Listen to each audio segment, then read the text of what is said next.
Bonjour à toute l'humanité entière et bienvenue dans cette nouvelle vidéo avec Terreur Noire 360. Vous savez, l'autre fois on a abordé l'hypersexualité, enfin l'histoire plutôt. Maintenant je me propose qu'on déborde tout le sujet.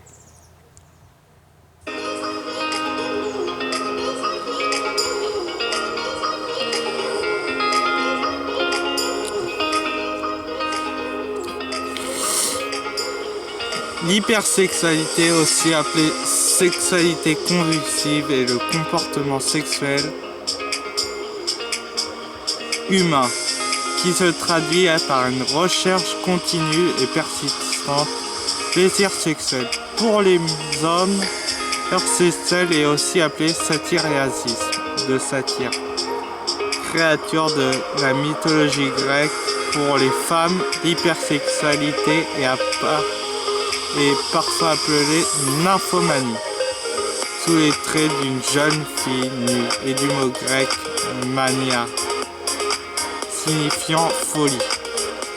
Concept d'hypersexualité remplace au début du XVe siècle les anciens concepts de nymphomanie et de satyriasisme. À ces anciens concepts étaient associés un trouble psychologique caractérisé par une obsession vis-à-vis du sexe, entraînant une libido considérée comme trop active.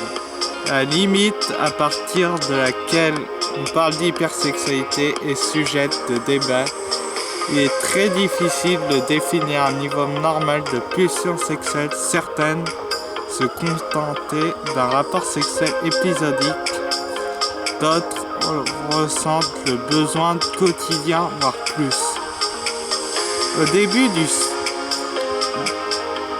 XXIe siècle, on s'accorde à parler d'hypersexualité lorsque le comportement des sexuels implique des conséquences négatives sur le plan social. L'hypersexualité chez les femmes ne doit pas être confondue avec le syndrome d'excitation générale persistante. C'est un syndrome différent. C'est différent d'hypersexualité, même si ça peut y ressembler un petit peu. Cause psychologique. Cette sexuelle. Non.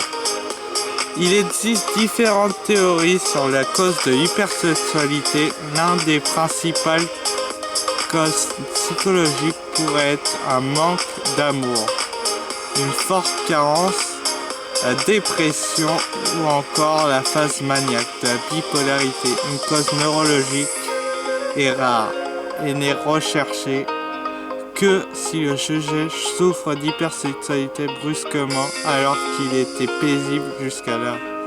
C'est aussi une maladie psychologique.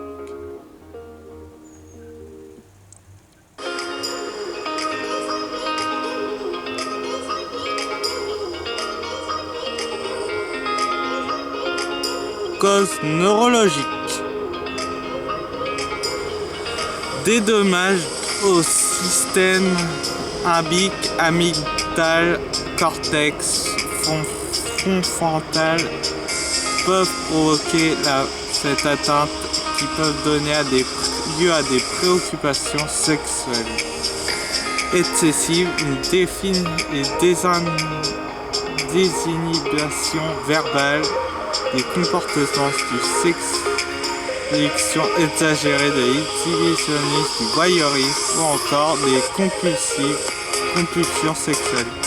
Cause médicamenteuse. Certains médicaments, dont certains des antiparkinsoniens, les agonistes dopaminergiques, pourraient favoriser des comportements addictifs, dont l'hypersexualité.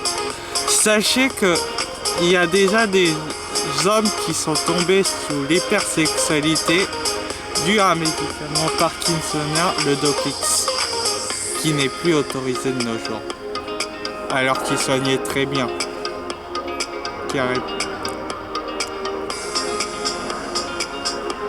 Alors maintenant, c'est comment savoir.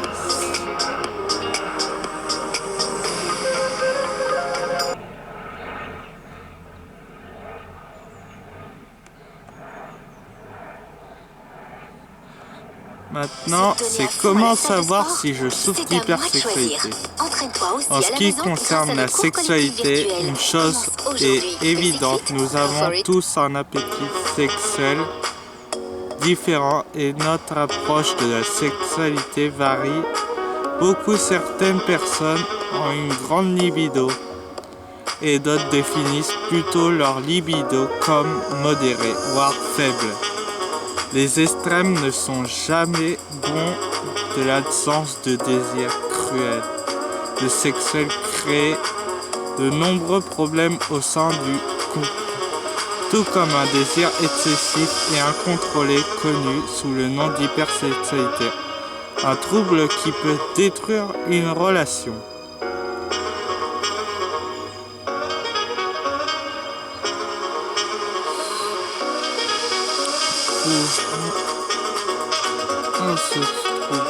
Étape 1. Étape à suivre. Le trouble de l'hypersexualité est le nom médical d'une infection connue sous le nom de la dépendance au sexe. Cette infection, comme toute autre dépendance, va bien au-delà de prendre du plaisir grâce aux relations sexuelles ou de désirer une personne en particulier. Ces symptômes sont très clairs. Lorsque ces symptômes sont détectés, cette affection nécessite l'attention immédiate d'un sexologue ou d'un psychologue. 2. L'un des symptômes de l'hypersexualité sont des pensées et des désirs sexuels incontrôlés qui interfèrent la vie quotidienne de la personne qui souffre de ce trouble et qui affectent leur quotidien. Comme il s'agit de troubles obsessionnels, compulsifs, se contrôler est très difficile. 3. Le désir de relations sexuelles est très intense chez ces personnes. Cependant, les personnes souffrant d'hypersexualité peuvent ressentir ou pas de plaisir pendant l'acte. L'importance pour elles est de satisfaire leurs désirs sexuels régulièrement. 4. En raison de leur nécessité de satisfaire leurs désirs sexuels, fréquemment les personnes souffrant d'hypersexualité ont tendance à aller à la rencontre de la morale, qu'elles soient en couple ou non. Le désir sexuel est souvent tellement grand que leurs partenaires ne peuvent généralement pas le satisfaire. Elles s'adonnent donc à d'autres pratiques conscientes, une masturbation très fréquente, la consommation addictive de pornographie et de l'utilisation de stimulants en simulant la relation sexuelle.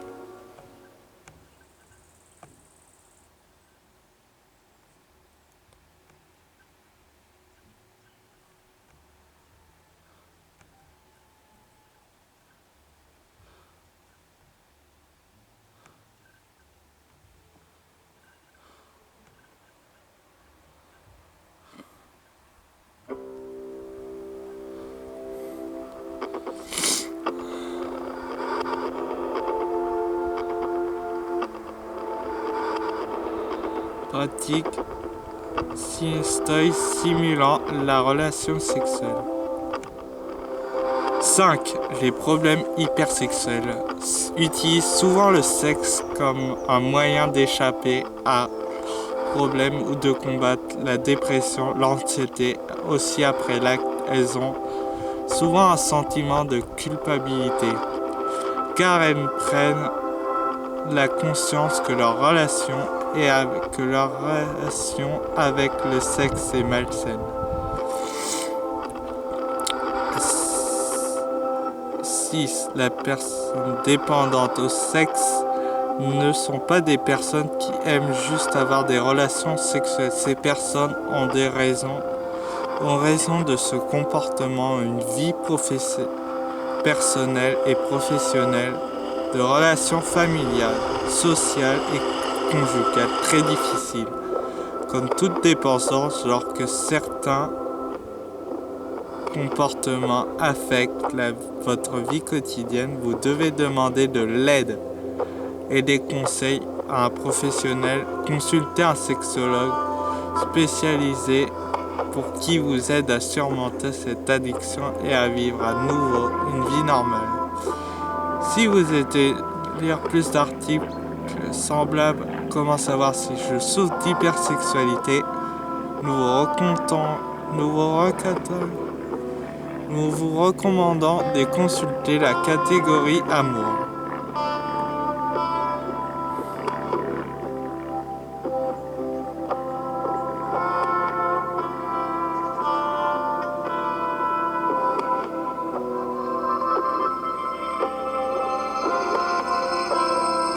Et enfin, pour vivre avec une personne qui est dans l'hypersexualité, il ne faut pas être acteur pornographique, ça ne sert à rien. Faut juste avoir de la patience, comment dire. La nymphomanie, hommes souffrent tous.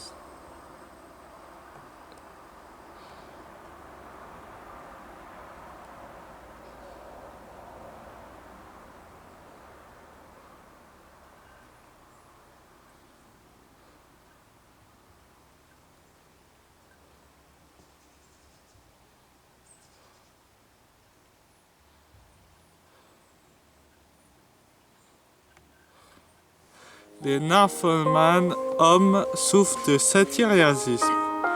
L'homme est très reconnu pour avoir des besoins sexuels supérieurs à la femme.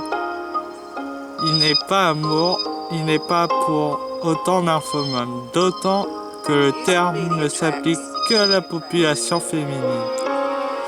Un homme dont l'appétit sexuel est pathologique est atteint de satyriasis. À ne pas confondre avec le priapisme, qui désigne un trouble physique par lequel le pénis de l'homme reste en érection prononcée et prolongée en dehors des circonstances favorables à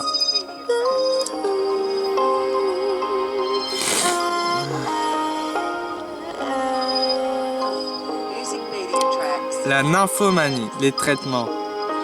En tant que psychologie, la nymphomanie peut entraîner des effets secondaires néfastes. Parmi ceux-ci, la femme nymphomane a des difficultés à préserver une relation de couple. Les désirs sexuels insatisfaits pour mener à l'insatisfaction jusqu'à la dépression. Comportement hypersexuel peut stigmatiser au point d'isoler la personne. C'est pourquoi soigner la nymphomanie, il est important de soigner la nymphomanie. Avant d'envisager un traitement, il est judicieux s'assurer que l'envie de sexe est effectivement pathologique. Il arrive que la libido soit débordante au cours de certaines périodes, sans que la musique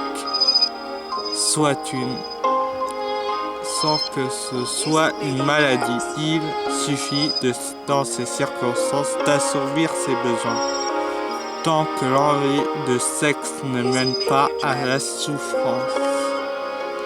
Soigner la nymphomanie, il est préconisé de procéder à ces étapes. En parler à un psychologue, psychothérapeute ou psychiatre, ou sexologue d'ailleurs. Quoi, c'est déjà fini?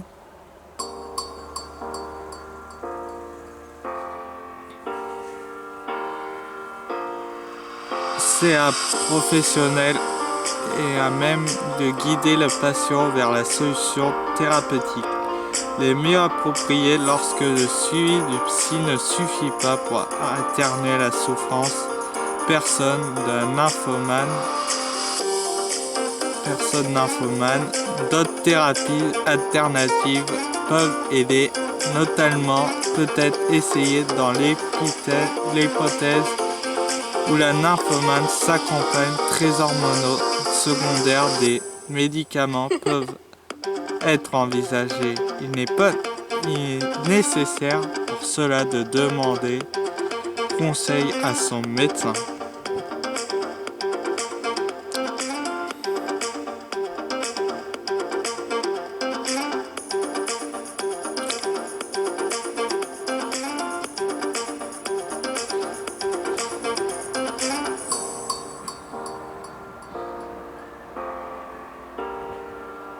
Voilà, c'était tout le sujet pour la nymphomanie.